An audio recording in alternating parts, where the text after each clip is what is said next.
নমস্কাৰ news 18 digital লাইভত মই সৌৰভ গাৰ্গ মুকলি আকাশৰ তললৈ আহিব নেকি সিদ্ধাৰ্থ শৰ্মা হেজনে সিদ্ধাৰ্থ শৰ্মা যিজন জুবিন গাৰ্গৰ মেনেজাৰ আছিল আৰু তেখেতৰ চূড়ান্ত গাফিলতিৰ বাবে তেওঁ যিখিনি কাম জুবিন গাৰ্গৰ কাৰণে কৰিব লাগিছিল বা যেনেদৰে জুবিন গাৰ্গক চোৱাচিতা কৰিব লাগিছিল হেয়া কৰা নাছিল তাৰ বিপৰীতে জুবিন গাৰ্গক লুটিপুটি খাইছিল এজন সিদ্ধাৰ্থ শৰ্মাই আৰু বৰ্তমান তেখেত বাক্সাৰ নিকাসী কাৰাগাৰত আছে আৰু আজি তেখেতৰ জামিন আবেদনৰ শুনানি আছে অত্যন্ত এটা গুৰুত্বপূৰ্ণ দিন ইয়াৰ পূৰ্বে শ্যামকানু মহন্তৰ জামিন আবেদন নাকচ কৰিছে ফাষ্ট ট্ৰেক আদালতে তেওঁলোকে বাৰম্বাৰ নেৰানেপেৰা তেওঁলোকে চেষ্টা চলাই আছে যে কেনেকৈ তেওঁলোক মুকলি আকাশৰ তললৈ আহিব পাৰে 19 ছেপ্টেম্বৰত প্ৰকৃততে কি হৈছিল সেই কথা কোনোৱে নাজানে কিন্তু তথাপিও সেই ৰহস্যৰ উদ্ঘাটন নহওঁতে এই আটাইকেইজন অভিযুক্তই কিন্তু জামিনৰ বাবে তেওঁলোকে আবেদন কৰিছিল প্ৰথমতে শ্যামকানু মহন্ত যিজন শ্যামকানু মহন্তৰ জামিন আবেদন ফাষ্ট ট্ৰেক আদালতত নাকচ কৰা হল আৰু আজিৰ দিনটোত আসলতে সিদ্ধাৰ্থ শৰ্মাৰ জামিন আবেদনৰ ৰায় দিয়া বুলি কোৱা হৈছে দিব বুলি কোৱা হৈছে ইতিমধ্যে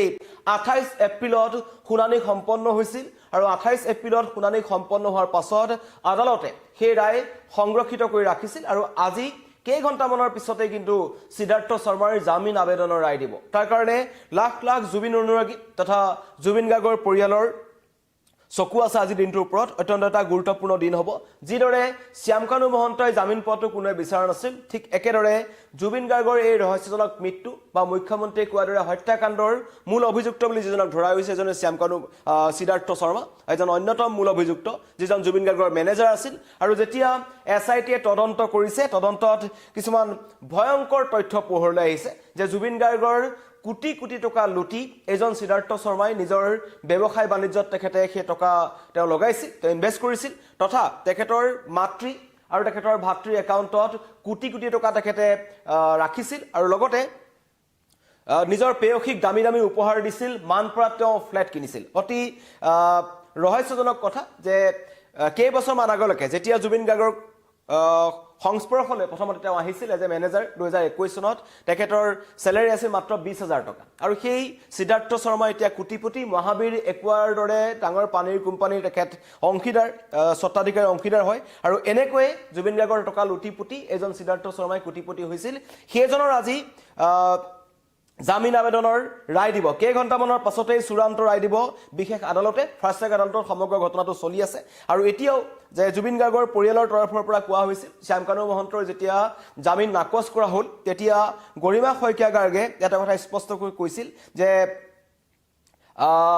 ভগৱান আৰু দেশৰ ন্যায় ব্যৱস্থাৰ ওপৰত ৰাইজৰ প্ৰাৰ্থনা আৰু আশীৰ্বাদ আৰু সহযোগিতাৰ ওপৰত পূৰ্ণ আস্থা আছে কোনো দোষী হাৰি যাব নোৱাৰে লাখ লাখ জুবিন অনুৰাগীয়ে এটা কথাই কৈ আছে যে এইকেইজন অভিযুক্তক কোনো কাৰণত তেওঁলোকে জামিন পাব নালাগে মুকলি আকাশৰ তললৈ আহিব নালাগে আৰু এজন সিদ্ধাৰ্থ শৰ্মাৰ যিবোৰ কথা এছআইটিৰ তদন্তত পোহৰলৈ আহিছে যে তেওঁ কেনেকৈ মহাবীৰ একুৱাত জুবিন গাৰ্গৰ ধন তেওঁ ইনভেষ্ট কৰিছিল লগতে 6টাকৈ বেংক একাউণ্ট আইচিআইচিআই বেংক আছে এইচডিএফচি বেংক বন্ধন বেংক এনেকুৱা কেতবোৰ বেংক একাউণ্টত তেওঁ জুবিন গাৰ্গৰ প্ৰায় 6 কোটিৰো অধিক টকা তেওঁ তাত ৰাখিছিল আৰু যিবোৰ বিহু কমিটি আছে জুবিন গাৰ্গৰ যিবোৰ সংগীতানুষ্ঠান আছিল এই সংগীতানুষ্ঠানৰ বিহু কমিটিসমূহৰ পৰাও যথেষ্ট অধিক হাৰত এজন টকা লৈছিল এজন সিদ্ধাৰ্থ শৰ্মাই আৰু সেই টকা তেওঁ দিয়া নাছিল জুবিন গাৰ্গৰ যিটো সপোনৰ ঘৰ খাৰঘুলি সেই খাৰঘুলিৰ ঘৰটো নিৰ্মাণৰ ক্ষেত্ৰতো 35 লাখ টকা আত্মসাৎ কৰিছিল এজন সিদ্ধাৰ্থ শৰ্মাই যাৰ কাৰণে জুবিন গাৰ্গে হয়তো জীৱিত অৱস্থাত সেই খাৰঘুলি ঘৰটো সম্পূৰ্ণ কৰিব নোৱাৰিলে তেনে এজন সিদ্ধাৰ্থ শৰ্মা যিজন জুবিন গাৰ্গৰ একেবাৰে কাষত আছিল কিন্তু হয়তো জুবিন গাৰ্গৰ আটাইতকৈ ডাঙৰ শত্ৰু আছিল এজন সিদ্ধাৰ্থ শৰ্মা বৰ্তমান বাক্সাৰ নিকাসী কাৰাগাৰ তেখেত বন্দী হৈ আছে 17 তাৰিখৰ পৰা 17 অক্টোবৰৰ পৰা আৰু এতিয়ালৈকে তেওঁলোকৰ সকলে বিচাৰিছে যে কাৰাগাৰে তেওঁলোকৰ শেষ ঠিকনা হওক তেওঁলোক ওলাই আহিব নালাগে মুকলি আকাশৰ তললৈ সোশ্যাল মিডিয়াটো সকলোৱে লিখিছে যে কোনো কাৰণত এই সিদ্ধাৰ্থ শৰ্মা শ্যামকানু মহন্ত সন্দীপন গাৰ্গ অমিপ্ৰভা মহন্ত শেখৰ জ্যোতি গোস্বামী বা জুবিন গাৰ্গৰ যি দুজন দেহৰক্ষী আছে তেওঁলোকক মুকলি আকাশৰ তললৈ আহিব নালাগে তেওঁলোকে এই সমগ্ৰ ঘটনাটোত জুবিন গাৰ্গৰ যি 19 ছেপ্টেম্বৰত যেটো ঘটনা সংঘটিত হৈ গল আমাৰ মাজৰ পৰা হঠাৎ হেৰাই গল এইখিনি সময়ত তেওঁলোকে জুবিন গাৰ্গৰ লগত চূড়ান্ত যি ধৰণে জুবিন গাৰ্গৰ চোৱাচিতা তেওঁলোকে কৰিব লাগিছিল বিশেষকৈ এজন মেনেজাৰ হিচাপে সিদ্ধাৰ্থ শৰ্মাই যিখিনি কৰিব লাগিছিল সেইখিনি কৰা নাছিল সেয়া স্পষ্ট হৈছে আৰু তাৰ বিপৰীতে অসমত থকা সময়ছোৱাত জুবিন গাৰ্গৰ টকা এই লুটিপুটি খাইছিল সিদ্ধাৰ্থ শৰ্মাই আৰু সেইজন সিদ্ধাৰ্থ শৰ্মাৰ আজি জামিনৰ ৰায় সন্দৰ্ভত চূড়ান্ত ৰায় দিব ফাষ্ট ট্ৰেক আদালতে আৰু সেইকাৰণে সকলোৰে চকু আছে 28 এপ্ৰিলত ইতিমধ্যেই শুনানি সম্পন্ন কৰা হৈছিল আৰু সংৰক্ষণ কৰি ৰাখিছিল আদালতে আৰু ইতিমধ্যেই সিদ্ধাৰ্থৰ যি মহাবীৰ একুৱা তথা 6টাকৈ বেংক একাউণ্ট জব্দৰ নিৰ্দেশ কিন্তু আদালতে দিছিল ইয়াৰ আগতেই সিদ্ধাৰ্থ শৰ্মাৰ যি এডভোকেট আছে যি অধিবক্তা আছে তেওঁলোকে মহাবীৰ একুৱাৰ যি জব্দ কৰি ৰখা হৈছিল বা জব্দৰ যি নিৰ্দেশ দিয়া হৈছিল সেইটো তেওঁলোকে উঠাই ল'বলৈ কোৱা হৈছিল আৰু লগতে 6টা বেংক একাউণ্ট মুকলি কৰি দিবৰ কাৰণে তেওঁলোকে আদালতত আবেদন জনাইছিল সেই আবেদন কিন্তু মহামান্য আদালতে খাৰিজ কৰিছে ফাষ্ট ট্ৰেক আদালতে জনাইছে যে কোনো কাৰণত মহাবীৰ একুৱা যি পানীৰ কোম্পানীত সিদ্ধাৰ্থ শৰ্মাই জুবিন গাৰ্গৰ ধন বিনিয়োগ কৰিছিল লগতে 6টা বেংক একাউণ্ট ICICI বন্ধন বেংক আৰু HDFC বেংক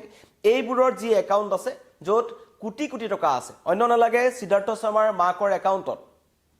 1,35,00,000 টকা পোৱা গৈছে ভায়েকৰ একাউণ্টত 51,35,000 টকা পোৱা গৈছে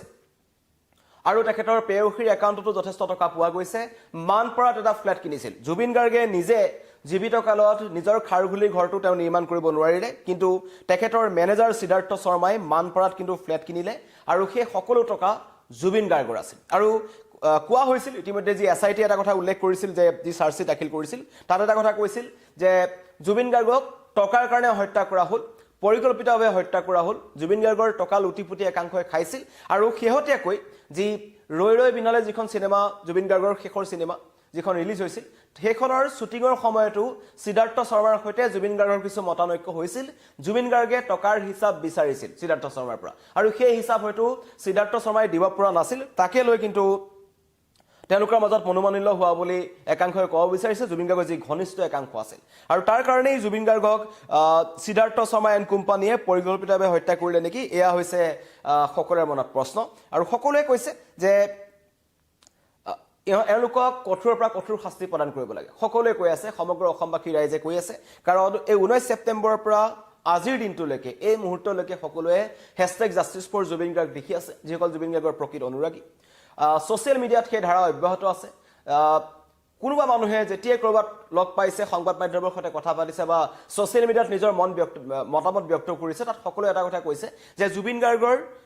কি পৰিস্থিতিত মৃত্যু হ'ল কেনেকৈ মৃত্যু হ'ল সেই ৰহস্যৰ উদ্ঘাটন হ'ব লাগে আৰু SITয়ে ক্ষিপ্ৰগতিত তদন্ত কৰিলে এখন দীঘলীয়া চাৰ্জশ্বিট দাখিল কৰিলে চাৰ্জশ্বিটত কেতবোৰ ডাঙৰ ডাঙৰ কথা প্ৰকাশ পালে যে জুবিন গাৰ্গৰ আশে পাশে থকা মানুহসকলে আছিল জুবিন গাৰ্গৰ শত্ৰু আৰু সেই কথা অকপটভাৱে স্বীকাৰ কৰিছে জুবিন গাৰ্গৰ পৰিয়ালো পামী বৰঠাকুৰ গৰিমা শইকীয়া গাৰ্গে এটা কথা কৈছিল যদিহে তেওঁলোক লগত থাকিলেহেঁতেন তেন্তে এনেকুৱাবোৰ ঘটনা নহ'লহেঁতেন আমি যাক বিশ্বাস কৰিব নালাগিছিল তাকে আটাইতকৈ বিশ্বাস কৰিছিল আৰু সেইজন সিদ্ধাৰ্থ শৰ্মা জুবিন গাৰ্গৰ মেনেজাৰ টাৰ্চেন মিট্টাল যিজন টাৰ্চেন মিট্টাল জুবিন গাৰ্গৰ পুৰণি মেনেজাৰ আছিল বৰ্তমান মুম্বাইত বহুত ডাঙৰ ডাঙৰ বলিউডৰ কণ্ঠশিল্পীক তেখেতে মেনেজ কৰে তেখেতৰ ইভেণ্ট মেনেজমেণ্ট আছে সেই টাৰ্চেন মিট্টালৰ অত্যন্ত ঘনিষ্ঠ আছিল এজন সিদ্ধাৰ্থ শৰ্মা আৰু অতি ৰহস্যজনক কথা টাৰ্চেন মিট্টালহঁতে এই ক্ষেত্ৰত মৌনতা অৱলম্বন কৰিলে যে এই সিদ্ধাৰ্থই যে ইমান টকা বা সম্পত্তি গঢ়িছে সেই কথা টাৰ্চেন মিট্টালহঁতে জানিছিল নে নাই বা জনাটো স্বাভাৱিক কথা জনাৰ পাছতো কি কাৰণত সেই সময়তে সোধা পোছা কৰা নহ'ল এজন সিদ্ধাৰ্থ শৰ্মাক আৰু যাৰ পৰিপ্ৰেক্ষিতত জুবিন গাৰ্গক হেৰুৱাব লগা হ'ল এটা সময়ত 19 ছেপ্টেম্বৰ সময়ত এই টাৰ্চেন মিট্টালৰে অতি ঘনিষ্ঠ এজন সিদ্ধাৰ্থ শৰ্মা আৰু সিদ্ধাৰ্থ শৰ্মা এতিয়া বাক্সাৰ নিকাচি কাৰাগাৰত আছে আৰু নিকাচি কাৰাগাৰত থকাৰ সময়তে যিহেতু শ্যামকানু মহন্তৰ যিদিনাখন জামিন আবেদনৰ শুনানিৰ ৰায় আছিল সেইদিনাখন বাক্সাৰ নিকাচি কাৰাগাৰৰ সন্মুখত তথা কাৰাগাৰখনৰ উত্তৰ আৰু দক্ষিণ দিশে কটকটীয়া নিৰাপত্তা বেষ্টনী গঢ়ি তোলা হৈছিল বেৰিকেড গঢ়ি দিয়া হৈছিল যাতে এক উত্তপ্ত পৰিস্থিতিৰ সৃষ্টি নহয় কাৰণ 17 অক্টোবৰ দিনটোত বাক্সাৰ নিকাচি কাৰাগাৰলৈ এই 5টা অভিযুক্তক লৈ যোৱা সময়ত সিদ্ধাৰ্থ শৰ্মা সন্দীপন গাৰ্গ আৰু শ্যামকানু মহন্ত লগতে জুবিন গাৰ্গৰ দেহৰক্ষী নন্দেশ্বৰ বৰা আৰু পৰেশ বৈশ্য তেওঁলোকক যেতিয়া লৈ গৈছিল বাক্সাৰ নিকাচি কাৰাগাৰৰ সন্মুখত এক উত্তপ্ত পৰিস্থিতিৰ সৃষ্টি হৈছিল ৰাইজৰ ক্ষোভৰ উদ্গীৰণ হৈছিল কেইবাখনো আৰক্ষী বাহনত অগ্নিসংযোগ কৰা হৈছিল শিলগুটি নিক্ষেপ কৰিছিল বহু লোক আহত হৈছিল তেনে পৰিস্থিতিৰ যাতে পুনৰ উদ্ভাৱন নহয় সেইকাৰণে বাক্সাৰ নিকাচি কাৰাগাৰৰ সন্মুখত শ্যামকানু মহন্তৰ জামিনৰ বাবে দুদিন পূৰ্বেও কটকটীয়া নিৰাপত্তা বেষ্টনী গঢ়ি তোলা হৈছিল আৰু আজিৰ দিনটো হয়তো কটকটীয়া নিৰাপত্তা বেষ্টনী বাক্সাৰ নিকাচী কাৰাগাৰৰ সন্মুখত গঢ়ি তোলা হ'ব আৰু আজি হ'ব এটা অত্যন্ত গুৰুত্বপূৰ্ণ দিন যে জুবিন হত্যাৰ গোচৰৰ অন্যতম মূল অভিযুক্ত সিদ্ধাৰ্থ শৰ্মাৰ জামিন আবেদনৰ শুনানিৰ আজি ৰায় দিব আৰু ইতিমধ্যেই শ্যামকানু মহন্তৰ জামিন আবেদন নাকচ কৰিছিল আদালতৰ ফালৰ পৰা আৰু সকলোৱে আশা কৰিছে যে আজিও সিদ্ধাৰ্থ শৰ্মাৰো জামিন আবেদন নাকচ। ধন্যবাদ।